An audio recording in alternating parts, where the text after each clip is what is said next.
Reader, I don't know if I've made it apparent by now, but I love classic literature. I've read Jane Eyre an absurd amounts of times. All the Jane Austen novels, too.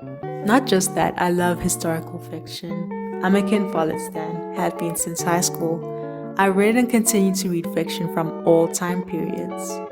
Take some time to practice empathy, consider experiences that are not your own, and you may realize how that can be sometimes. There's something that irks me about white people talking at me about censorship because I don't want to read Huckleberry Finn or any stories that are black torture porn and white savior porn. The amount of modern classics I've enjoyed is very little. Whether that's because most of them are written by middle-class white men who are supposed to be praised for being woke because their Negroes are smart besides all odds, or because the main characters are unrelatable self-inserts, if not female main characters who have the depth of a stagnant puddle in the gutter. That is to say, I'm racist towards white men. That is to say, I hate all white men. That is to say, I'm a bitter black woman and it takes a lot of work and self-awareness for a so-called ally to appease me. When I say I don't like To Kill a Mockingbird, and you, with your PhD in English, talk down to me like my silly little Negro brain is too small and smooth to understand the context of it, you're not helping your case. I may have mentioned it before, but teachers really do use these books to teach us racism exists. In South Africa, we get a decent education about apartheid and our messy past. But understand that some countries, cough cough clears throat, they'd prefer never acknowledging it.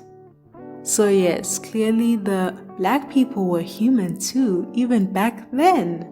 Lessons feel too on the nose for me.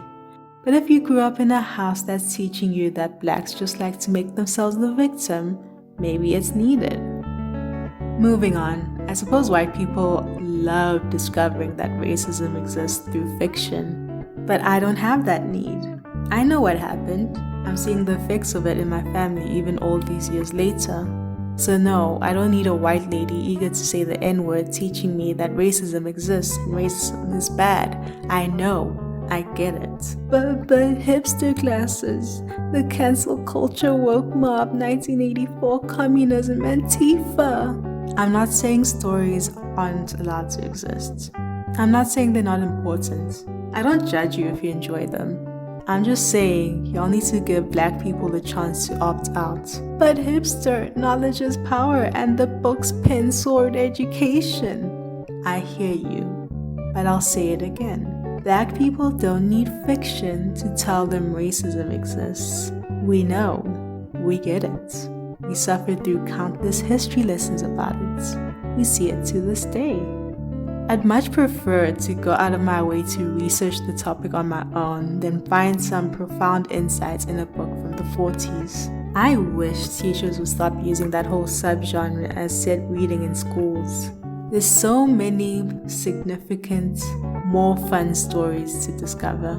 Gothic literature is literally just the juiciest drama, gossip, and an odd ghost or two. Rosemary's Baby is about Satan's spawn, spoiler alert. Why not go the other way? The book about the light-skinned black woman who pretends to be white, written by a black author. It is 2022, and you're still giving disclaimers that you can say nigger gem. Hang it up. Of course, I'm not so obtuse as to think there was no racist writing prior to the 1910s or so. As a kid, I loved Robinson Crusoe. I still need to reread, but in hindsight, yikes. I love Sir Arthur Conan Doyle's writing, but the very first Sherlock Holmes book was racist as hell. My man's Henry in Frankenstein is a darn dirty colonizer. More to the point, even when it isn't explicit, I wonder if Elizabeth Bennet would have bought me to use as a human footstool. I wonder about these things. But would Jane, Charlotte, Virginia, Mary, Arthur, Oscar, all some of my favorite authors of my favorite novels, surely they wouldn't have seen me as human? I would be a commodity to them, nothing more than a tool. I think about that. What does it say about me that I can so easily put aside those thoughts and enjoy their stories? Am I a hypocrite? The answer to that last question is yes, and I don't really care. Let's ask ourselves, reader, what makes a classic a classic? I read some old books outside the quote-unquote mainstream classic literature. If I mention The King in Yellow, do you know who I'm talking about? Would you count it as a classic?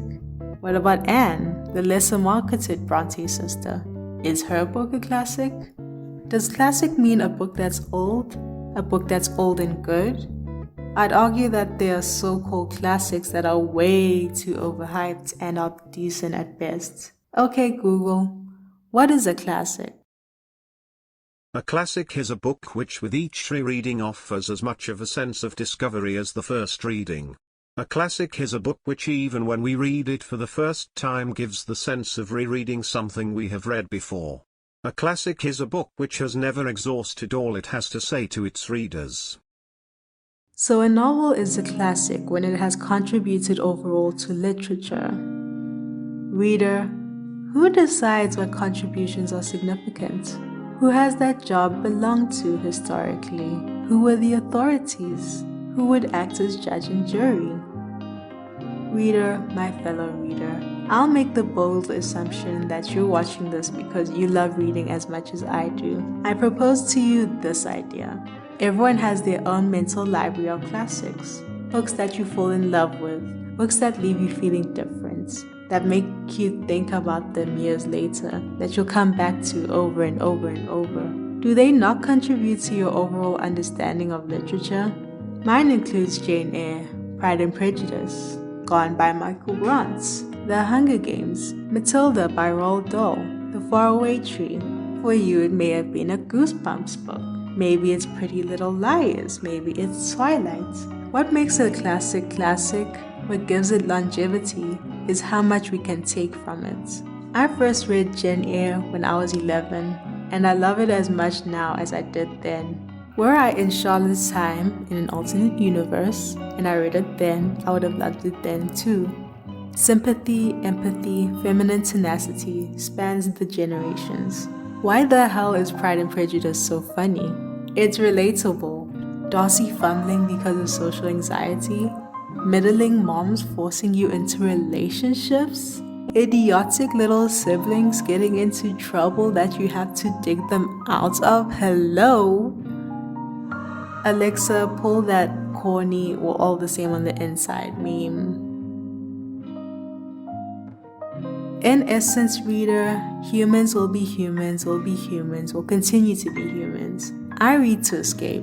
I have nothing in common with the characters of old, but I can still relate. That's the thing with fiction, isn't it? Being able to analyze cause and effect at a distance. There's no bigger creator of distance than time. Reader, I choose to be a hypocrite. I choose to stand on the other side of the field and squint at context while I glean nothing other than the story. I choose to close my eyes, imagine an alternative timeline for a few hours. I choose to avoid discomfort sometimes. I choose to escape. As always, all over the place. Please let me know what you think. If you're here to white-splain racist lit to me, then choke on a grape stem. If you're black, please let me know what your take is. If you're neither black nor white, share your experiences too, but be sure not to overstep. If you made it to this point, thanks for listening to me ramble. I just had a thought. With all that said...